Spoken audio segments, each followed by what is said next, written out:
बहुत समय पहले की बात है। एक छोटे से गांव में सीमा नाम की एक प्यारी और मासूम बच्ची रहती थी। सीमा का सपना था कि एक दिन वो किसी जादुई परी से मिले। उसे परियों की कहानियां बहुत पसंद थीं और वह हर रात सोने से पहले एक जादुई दुनिया के सपने देखा करती थी।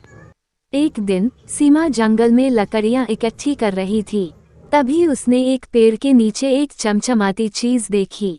उसने पास जाकर देखा तो वहां एक सुंदर परी के सुनहरे पंख थे और वह एक जादू की छड़ी पकड़े हुए थी।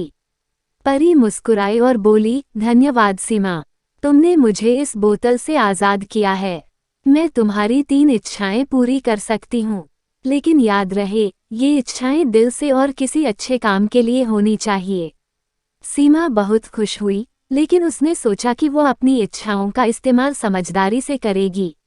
उसने परी से कहा, मुझे सोचने के लिए थोड़ा समय चाहिए। मैं अपनी इच्छाओं का इस्तेमाल ऐसे करूंगी जिससे मेरे गांव के सभी लोगों की भलाई हो सके। परी उसकी समझदारी पर मुस्कुराए और बोली, ठीक है, मैं यहीं तुम्हारा इंतजार करूंगी।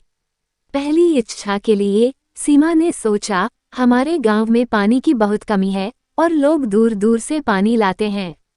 अगर यहाँ एक मीठे पानी का झरना होता तो सभी की समस्या हल हो जाती। उसने परी से कहा, मेरी पहली इच्छा है कि हमारे गांव में एक मीठे पानी का झरना हो। परी ने अपनी जादू की छड़ी घुमाई और कुछ ही पलों में गांव के पास एक सुंदर झरना प्रकट हो गया। उसमें से साफ और मीठा पानी बह रहा था। गांव के लोग बहुत खुश हुए और उन्होंने सीमा का धन्यवाद किया। अब उन्हें पानी के लिए दूर नहीं जाना पड़ता था। अब सीमा के पास 2 इच्छाएं बाकी थीं। कुछ समय बाद गांव में एक बीमारी फैलने लगी। गांव के कई लोग बीमार हो गए और दवा की कमी के कारण ठीक नहीं हो पा रहे थे। सीमा ने देखा कि उसके परिवार और दोस्तों को इस बीमारी से बचाना बहुत जरूरी है। उसने परी से कहा, मेरी दूसरी इच्छा है कि हमारे गांव में एक दवा का पेड़ हो जिससे सभी बीमारियों का इलाज हो सके। परी ने फिर अपनी छड़ी घुमाई और तुरंत गांव के बीचों बीच एक पेड़ उगाया।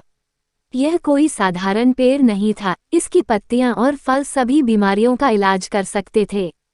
गांव के लोग उस पेड़ से दवा लेने लगे और धीरे धीरे सब स्वस्थ हो गए। सीमा ने दूसरी बार भी अपनी इच्छा का उपयोग गांव की भलाई के लिए किया था। अब सीमा के पास आखिरी इच्छा बची थी।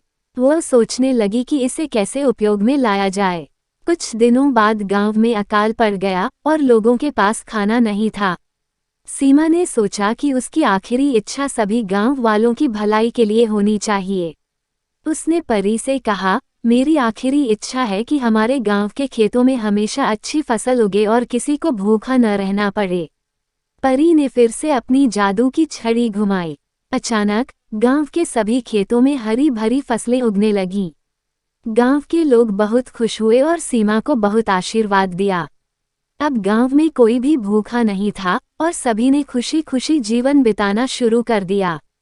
परी ने सीमा को धन्यवाद दिया और कहा, तुम्हारे अच्छे दिल और समझदारी के कारण ही ये सभी इच्छाएं सच्ची हुईं। तुम्हारा भला करना ही मेरा कर्तव्य था। मैं अब विदा लेती हूँ, लेकिन जब भी तुम्हें मेरी जरूरत होगी बस मुझे याद करना, मैं तुम्हारे पास आऊंगी। सीमा ने परी को अलविदा कहा और तहे दिल से उसका धन्यवाद किया। उसके बाद से गांव में हमेशा सुख और शांति रही। सीमा का नाम सभी गांव वाले सम्मान के